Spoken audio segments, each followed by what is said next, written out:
Hi guys! For today's vlog nga, ay isi-share ko naman sa inyo kung ano ang mga bath essentials ni Yael. At kung papaano nawala ang kanyang baby acne. Bago nga siya maligo, ay nilalagyan ko muna siya ng baby oil. Ito din kasi ang turo ng mga nakakatanda sa akin. May mga nagsasabi nga din na hindi na kailangan lagyan ng oil. Pero para sa akin, ay ginagawa ko pa rin as long na araw-araw namang naliligo si baby. Nung nag 6 months nga din si Yael, ay nagpalit na ako sa Happy Diaper. EQ kasi ang gamit niya noon. Try kasi kami ng medyo affordable pero hindi nag-garasya si Yael. Sa pangligo naman niya ay Cetaphil, wash and shampoo ang gamit ko ngayon. Ang una kong ang ginamit nung newborn siya ay Johnson Cotton Touch. Sa totoo lang ay mas gusto ko sana yung Johnson. Ang bango kasi at amoy talagang baby. Maliban nga doon ay ang tagal pang mawala ng amoy. Nagpalit nga lang talaga ako kasi hindi mawala mga baby acne niya doon. Cetaphil nga din pala ang gamit kong lotion kay Yael. Medyo may kamahalan nga lang talaga ang mga ito. Pero sulit naman kasi na wala talaga ang mga acne ni baby.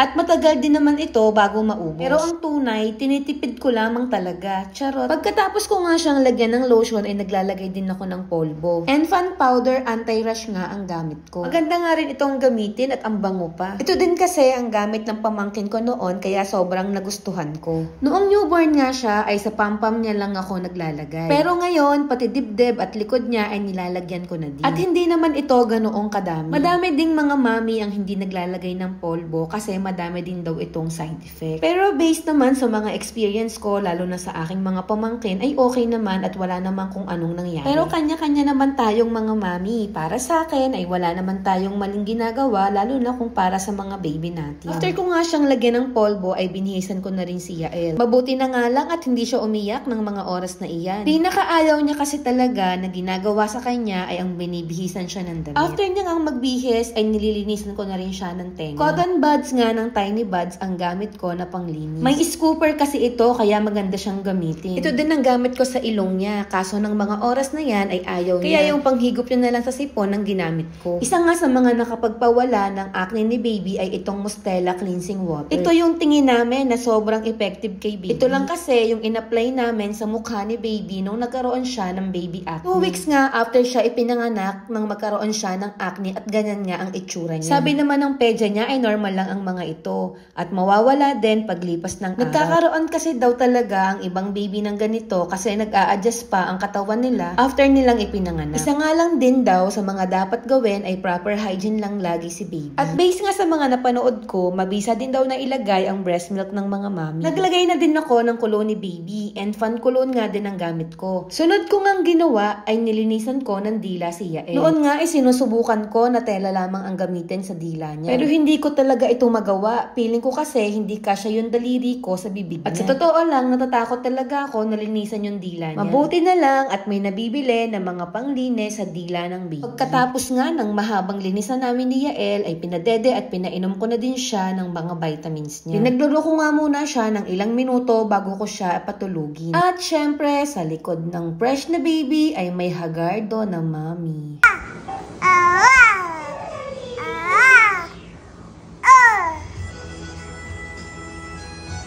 At ayun lang guys for today's video. Thank you for watching!